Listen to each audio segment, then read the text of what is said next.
सोमवार के हिंदी समाचारों के साथ मैं सुप्रिया गुप्ता। आज की खास खबरें। उत्तर प्रदेश फिरोजाबाद में 10 दिन पहले बनी सड़क उखड़ने लगी। टूंडला रेलवे स्टेशन को रेल अधिकारी मल्टीनेशनल स्तर का बनाने का सोच रहे हैं और यहाँ ठेकेदार अभी भी भ्रष्टाचार कर रहा है।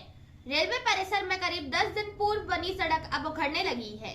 सड़क में जगह जगह गड्ढे हो गए हैं, वहीं गिट्टी उखड़कर सड़क पर आ गई है। स्टेशन रोड पर रेलवे क्षेत्र में सड़क में गहरे गड्ढे हो गए थे। रेलवे स्टेशन आने जाने वाले यात्रियों को परेशानियों का सामना करना पड़ता था। समस्या को देखते हुए रेलवे अधिकारियों द्वारा विगत करीब 10 दिन पूर्व ही नई सड़क बनवाई गई है।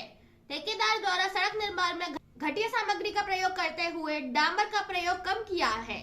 इलाके के लोगों ने भ्रष्टाचार का आरोप लगाते हुए कहा कि सड़क की गिट्टियां अब उखड़ने लगी हैं। सड़क में जगह जगह गड्ढे हो गए हैं। लोगों का कहना है कि ठेकेदार द्वारा सड़क निर्माण में भ्रष्टाचार किया गया है। अगली खबर, आगरा लखनऊ एक्सप्रेस वे पर 2 हादसे, 7 की मौत। यूपी में भीषण कोहरे के कारण लखनऊ आगरा एक्सप्रेस वे पर 2 बड़े हादसे हुए हैं। पहला हादसा रात 12 बजे के करीब कन्नौज में हुआ। यहाँ दिल्ली से सुल्तानपुर जा रही स्लीपर बस सड़क पर खड़े ट्रक से टकरा गई।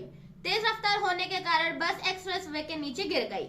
हादसे में 3 यात्रियों की मौत हो गई जबकि 18 घायल हैं। दूसरा हादसा भी इसी एक्सप्रेस वे पर उन्नाव में सुबह 4 बजे के करीब औरास इलाके में हुआ। यहाँ गुजरात के राजकोट से नेपाल बॉर्डर तक जा रही स्लीपर बस ट्रक से टकरा गई। हादसे में 4 यात्रियों की मौत हो गई जबकि 6 गंभीर घायल हैं।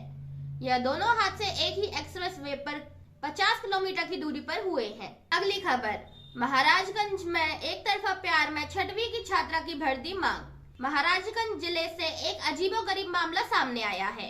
एक तरफा प्यार में एक 8वीं क्लास के छात्र ने 6वीं क्लास में पढ़ने वाली छात्रा के गले पर चाकू रखकर उसकी मांग में सिंदूर भर दिया। स्थानीय लोगों ने बताया कि दोनों गांव के एक ही स्कूल में पढ़ते थे। लड़की के परिजनों ने बच्ची की पढ़ाई की खातिर उसका स्कूल से नाम कटवाकर गाँव के दूसरे स्कूल में उसका एडमिशन करवा दिया था। इसके बाद भी लड़के ने लड़की का पीछा नहीं छोड़ा और अब ये हरकत कर दी। कोतवाली पुलिस ने तहरीर के आधार पर आरोपी नाबालिग छात्र के खिलाफ केस दर्ज कर उसे हिरासत में ले लिया है। डिप्टी एसपी अजय सिंह चौहान ने बताया, छात्रा के पिता की तहरीर पर आरोपी छात्र के खिलाफ केस दर्ज कर हिरासत में ले लिया गया है। नाबालिग होने की वजह से रविवार को आरोपी छात्र को जुवेनाइल कोर्ट में पेश किया गया। उसे किशोर सुधार गृह भेजा जाएगा। अगली खबर, श्रीनगर जैसा ठंडा मध्य प्रदेश। मध्य प्रदेश अब कड़ाके की ठंड की चपेट में है। पहली बार समूचे प्रदेश में रात का पारा 10 डिग्री सेल्सियस के नीचे आ गया है। मैदानी इलाकों की बात करें तो मध्य प्रदेश का नौगांव देश का सबसे ठंडा रहा। यहाँ शनिवार रविवार की रात का पारा 0 से नीचे -1 डिग्री सेल्सियस पर आ गया।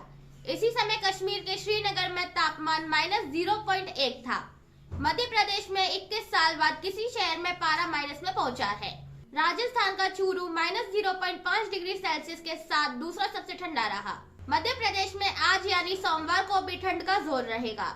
शीतलहर रहेगी। इसके साथ ही नॉर्थ मध्य प्रदेश में कोहरा भी रहेगा। 10 शहरों में रात का पारा 4 डिग्री सेल्सियस से कम रिकॉर्ड किया गया। इंदौर खंडवा को छोड़ दे तो प्रदेश भर में न्यूनतम तापमान 10 डिग्री सेल्सियस से ऊपर नहीं चढ़ सका। रविवार को दिन में हल्की राहत रही। प्रदेश भर में अधिकतम तापमान जनवरी में पहली बार 25 डिग्री सेल्सियस से ऊपर चला गया। अगली खबर, राजस्थान में सिंगड़ी के धुएं से दम घुटने से 5 की मौत।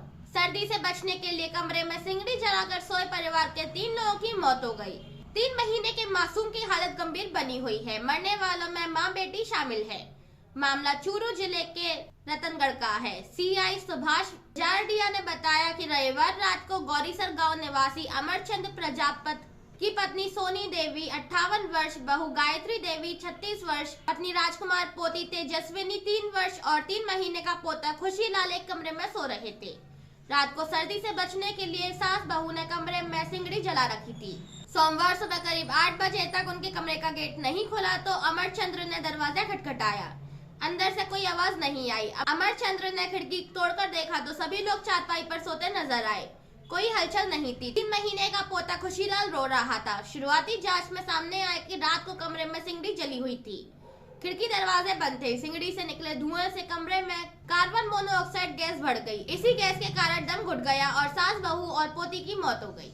अगली खबर, अलवर में रोड एक्सीडेंट में एचआर हेड की पत्नी और बेटी की मौत। अलवर जिले के बहरोड कस्बे के रहने वाले एक परिवार की कार का हरियाणा के सोनीपत में रविवार दोपहर एक्सीडेंट हो गया। कार में पति पत्नी और बेटा बेटी थे। कार को कंटेनर ने टक्कर मार दी। हादसे में मां बेटे की मौत हो गई, जबकि पिता पुत्र घायल हो गए। घायलों का इलाज गुरुग्राम के एक निजी अस्पताल में चल रहा है। कार हादसे में घायल देशराज यादव 35 वर्ष अलवर के बहरोड कस्बे के गंडाला गांव के रहने वाले हैं। वे 13 वर्ष से सोनीपत की ABPM प्राइवेट लिमिटेड कंपनी में HR ह्यूमन रिसोर्स हेड है। पूरा परिवार सर्दी की छुट्टियों में सोनीपत हरियाणा से अपने गांव बहरोड आ रहा था।